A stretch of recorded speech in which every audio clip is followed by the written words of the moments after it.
అందుకే మనిషికి మనిషి దూరం అయిపోయినా, కుటుంబానికి మరో కుటుంబం దూరం అయిపోయినా, ఎవరికి దూరం అయిపోయినా పర్వాలేదు, దేవుడు మీకు దూరం కాకుండా చూసుకోండి.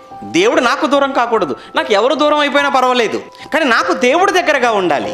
ఆ ఆలోచన అనేది ప్రతి మనిషిలో 24 గంటలు, సంవత్సర కాలం అంతా, బ్రతుకు కాలం అంతా ఉండాలి. నాకు దేవుడు దూరం కాకూడదు, దేవుడికి దూరంగా వెళ్ళిపోకూడదు. మనిషిలా వస్తుంటారు, పోతుంటారండి. మన జీవితంలో బాల్యంలో కొంతమంది స్నేహితులు ఉంటారు, యవనంలో కొంతమంది ఉంటారు, ఆ తర్వాత మధ్య వయస్కు రాగానే కొంతమంది ఉంటారు. మన జీవితంలో దేవుడు పుట్టింది మొదలుకొని ఇప్పటి వరకు ఎంతమంది మన జీవితంలో వచ్చి వెళ్ళిపోయారు. కనుక మన ప్రారంభం నుంచి ఉన్న వాళ్ళంతా ఇప్పటి వరకు చివరి వరకు ఉంటారు అనే నమ్మకం ఏమీ లేదు.